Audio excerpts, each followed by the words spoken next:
one of the reasons why I took this trade. I made over 300 bucks on it. And one of my most favorite techniques here involving the RSI and the MACD, but I'm going to get a little bit in depth with the RSI here.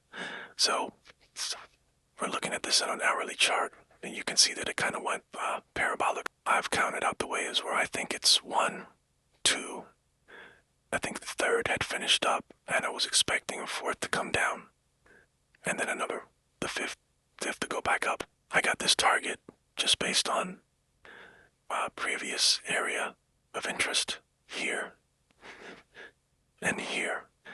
So my intention is to look for a short here and target this area. As you can see, the price continues to move up. Price is moving up, but you get a lower high on the RSI. And you can't discount the importance of this. This is bearish divergence. This is clear bearish divergence on the 1 hour. And then as you zoom in to lower time frames, you can see that the bearish divergence is there on just about every time frame. If you zoom in here, you can see here I started to throw on trend lines to show potential entries where the RSI drops below the trend line would have been a good point to enter. But you can see the clear lower highs starting way back here, which is as it's moving up. So you've got 3 points with lower highs, a crossover right here, and that could have been a good entry. Zooming in on the 20-minute here, it's basically the same thing. You can see the lower highs here forming, and if you zoom in a little bit more, you can see the crossover right here. This area right here would have been a good entry, and it coincides with very close to the top. Zoom in a little bit closer, and you can still see the bearish divergence even on the lower time frames. You could see here that price moved up, but it gave us a lower high.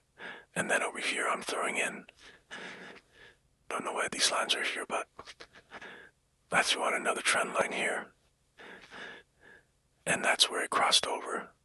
And as you can see, that would have been a great entry right there. There's also a trend line that I was following here as wave 3 was finishing up. So I'm looking for a crossover here. I'm looking for a drop below the trend line. Crossover, bearish divergence. There's a crossover on the MACD, which is also significant. We'll keep zooming in. Here you can see that I'm looking at the lower high that has potentially formed. And here again, bearish divergence, lower peaks. And here's a trend line on the RSI, and where it crosses over, there's a potential entry. This would have still been a good entry point. And here it becomes even clearer. Lower highs across the board. These are points that could have been entries. I think this is close for my entry right here. So, lower highs. The drop below the trend lines. And again, we're looking for a drop below this trend line to catch a short.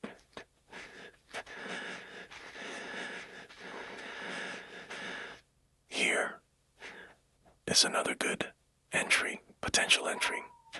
And you can see I've marked out all the lower highs, everything that I was following. This is a replay, so I'm kind of showing where, when I advance it, I'll show additional points of confirmation. But so let's move this forward. Let's play this and watch it play out.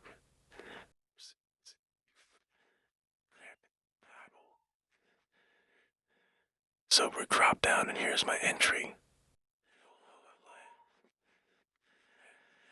And as you can see, the RSI is still dumping pretty hard. We get a little bit of a correction there, not much. It's just kind of hanging on there.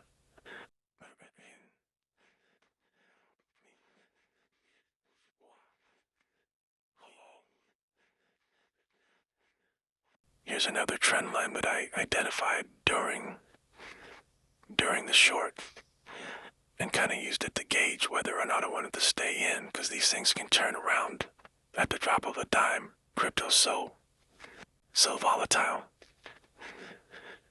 But I'm following it along with this trend line and hoping for another dump, another drop below the trend line. As you can see here,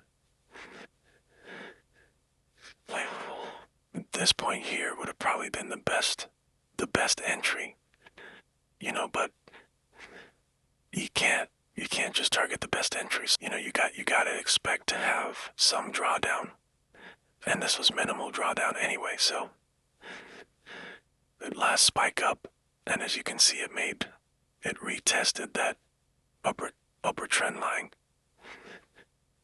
and at that point, you kind of know, because it's going to dump because of this crossover here. It tests the higher trend line.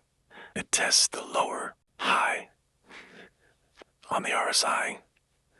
It crosses over,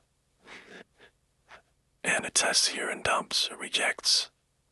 So we'll continue playing this, and you'll see that it's going to cross down below that trend line right there. And that's a major collapse there. So we'll continue playing it. You gotta be patient and just let it ride.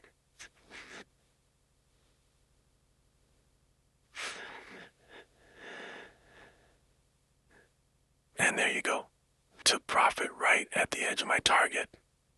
I could have tried to hold on a little bit longer, but I didn't. Over 11% in